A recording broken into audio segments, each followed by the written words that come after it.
them or abolish them? Department of Agriculture. Abolish. Gone. Department of Commerce.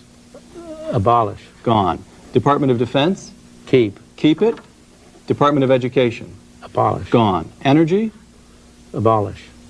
Housing. Except that energy ties in with the military. Well, then we shove it under defense. That's the little right. bit that handles the nuclear, Right, that ought to go under plutonium defense. and so forth goes under defense, but we abolish the rest of it. Health and Human Services. There is room for some public health activities to prevent contagion, such a thing as, for example. So you'd keep the National Institutes of Health, say, and the Center for Disease Control down in Atlanta? No, not the National Institute. Oh, no? Those are mostly research agencies. No, that's a question of whether the government should be involved in financing research. And the answer is no. Well, that's a very complicated issue, and it's not an easy answer with respect to that. We'll eliminate half of the Department of Health and Human Services? Like that. Okay, one half. There we go. Housing and Urban Development? Out. Oh, didn't even pause over that one. Department of the Interior? Oh, well, but housing and urban development has done an enormous amount of harm. My God. If you think of the way in which they've destroyed parts of cities under the rubric of eliminating slums. Jack Kemp. You know, you remember, Martin Anderson wrote a book on the federal bulldozer describing the effect of the urban development. There have been many more dwelling units torn down in the name of public housing that have been built.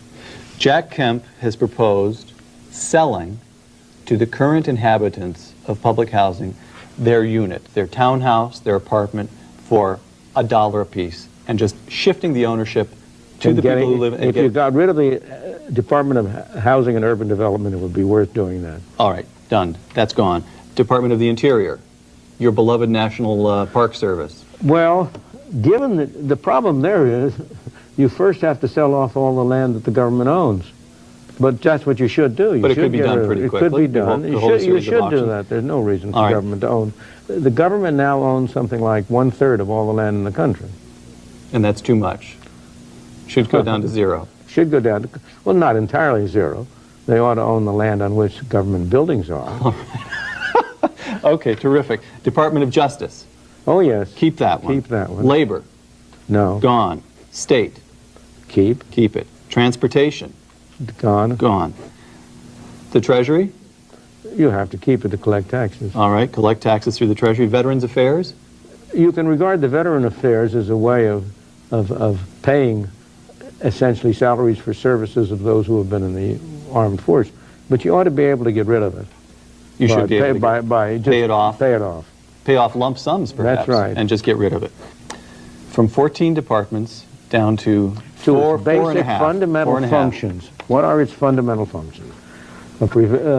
Preserve the peace, defend the country. All right. Provide a mechanism whereby individuals can adjudicate their disputes. That's the Justice Department. Protect individuals from being coerced by other individuals. The police function. Right. And now, this is both the central government and the state and local governments. The police function is primarily local and central. Right. And those are the fundamental functions of government, in my opinion. Now, we do have a fundamental issue, which is that OG link. One link.